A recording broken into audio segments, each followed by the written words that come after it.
Monday, May 11th, 2020. Kind of interesting. The title for today is You Will Be Attacked.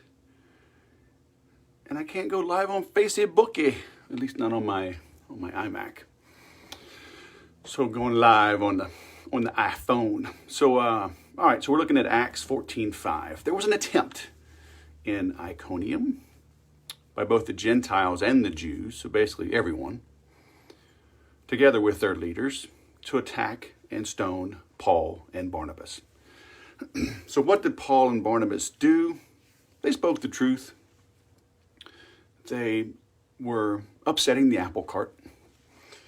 But in today's modern, postmodern, elitist information, post-information, woke age, we might rewrite today as they were successful in deplatforming the mean, insensitive speakers. They were successful in their protest to block the pro-life speaker from delivering his talk at Berkeley. They were successful in removing the Second Amendment supporter from delivering the commencement address. Look, man, it's you're going to speak the truth, you're going to get beat up. I mean, just yesterday, Mother's Day of all days, I got into it with a classmate of mine from the Air Force Academy. The guy's not a dummy. He was so blind in his bias, talking about the 10th Amendment and the oath we took as officers in the Air Force to support and defend the Constitution against all enemies, foreign and domestic. But he was saying somehow the 10th Amendment applied to us and that we were somehow treasonous by not supporting edicts and guidances and recommendations from county health commissioners and boards of supervisors or city mayors or even the governor. I had to bring in an attorney, another Air Force Academy grad, I asked him straight up, am I crazy? Am I reading this wrong?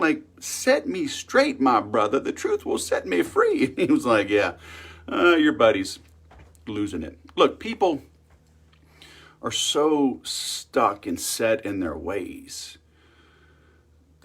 Most won't change, all right? And you just got to hope that you are disciplined enough, honest enough, educated enough to dig in, hunt for the truth, and accept it, even if it's the truth you don't want to see, even if it's the truth you hoped wasn't there. I remember years ago, I was still living in Austin, so this was probably around 2002 time frame, and I was flying. I was in Austin. I think I was heading up to Chicago, and I see this guy reading his Bible, and he's got all these pens, literally 10 different colored pens, and he was annotating his Bible like crazy, right? And I had just started. I was sponsoring a friend of mine, a West Point grad actually, who was becoming Catholic. So, in the Catholic faith, you got to go through, it's like school. You go through 9 months of classes to learn the faith, understand it, and then it's called RCIA, Rite of Christian Initiation for Adults. So on Easter, they're baptized. If they haven't been baptized, they're not rebaptized. In that case, they receive the sacraments, communion, and they're welcome into the church. So I was going through that, and I was learning some stuff, cradle Catholic, and I still was like, man, I wasn't very good. So I was carrying my Bible, right? So I see this guy, he's got all of his notes, so I bust my Bible out, because I knew Catholics don't carry Bibles, right? So I knew 99% chance he was not Catholic. So I'm like, let's have a little discussion, my little passive aggressive. So I pull my Bible out, and he looks over at me, and he says, "Are you saved?" And I said, "Well, I reckon." And he says, I said, "I hope so." And he says, "Well, when were you saved?" And I said, "Well, I reckon when I was baptized." So we get into it in a nice, friendly little discussion. The flight wasn't full, so we were able to sit together for 2.5 hours. This dude, he, in a friendly way, but he berated me, man. He's throwing, he knew chapter and verse. I still don't know chapter and verse. I literally might know a few. I could give you the number. And but this guy did. But for 2.5 hours, like he couldn't stump me. I was like, well, I don't know. Something about Peter and the rock and the keys, and he'd look it up and he would change the topic, right? So for months after that, he would mail me envelopes. I mean, 10, 12, 20 pages, double-sided, single-space. He would mail me, and he would just literally copy and paste the Bible. I'm like, dude, I have a Bible. Just tell me where you want me to read, right? And I'm like, but put it in layman's terms. You just spouting this stuff, it ain't helping me. I'm not seeing your point because you're just repeating what I already know from the Bible. And I told him straight up, though, after a little while, I said, look, dude, here's the reality. Your whole livelihood, your physical, financial well-being, your family's well-being, and your own sense of purpose and identity is wrapped in you being a preacher man, going on these revivals all around. So you have a vested interest in being right. It's like, if you convince me that my take on Christianity is off, so on Sunday, when I leave the house, I take a right instead of a left. I go to a new church. Yeah, my dad probably chews my butt a little bit, but it's like there were no repercussions really for me being wrong, but there were a lot for him being wrong. So we never really got anywhere.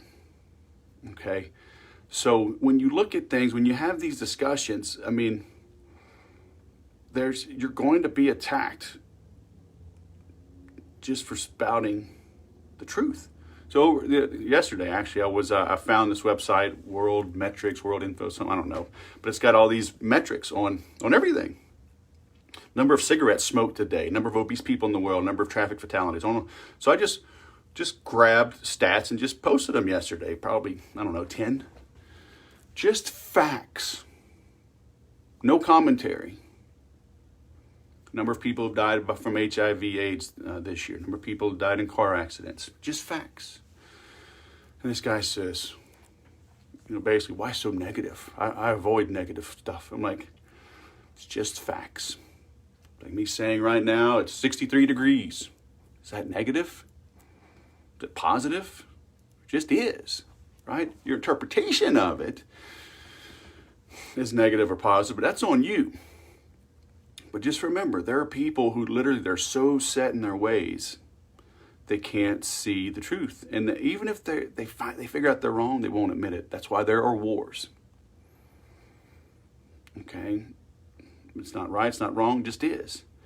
That's why, strong fences make for good neighbors. That's why, if you want peace, prepare for war. Okay? And it may very well come to that. It will come to that at some point. Maybe in a week, maybe in a century, right? Nations fall apart, usually from within, usually from extended wars, usually from too much debt. Not good news, not bad news, it just is. So study it, okay? Understand if you're being attacked, you're right in line with Paul, with Barnabas, with Jesus, with MLK, all right, Gandhi. You're right in line with those folks. So don't cower. And that doesn't mean also like go pick a fight, but it's social media is funny. There's a lot of lurkers, a lot of passive, quiet observers, but they do take notice and they do need to hear from you. I mentioned last week, in a 24-hour period, like 3 people said, hey, I appreciate what you're doing. I was like, all right, that's a sign. So, they say in politics, like for every one person that calls or faxes or whatever, reaches out to their senators or congressmen, whatever, say basically represents like 100, because like very few people will do it. So when you hear those, just understand people are paying attention. They just are kind of quiet about it. But, I think we're truly in a life or death battle right now for our nation, for our way of life. There are evil forces at work. There always is. They say the greatest lie the devil ever told was convincing us he wasn't real. So there are some evil people out there. churches are closed, but Planned Parenthood is open. If you can't wrap your brain around that, take a step back and understand who we're up against. All right? Literally, it's the devil. So, prepare for battle. Right? Pray for peace, prepare for battle. And so, either way, if peace comes, you're in good shape. If war comes, you're in good shape.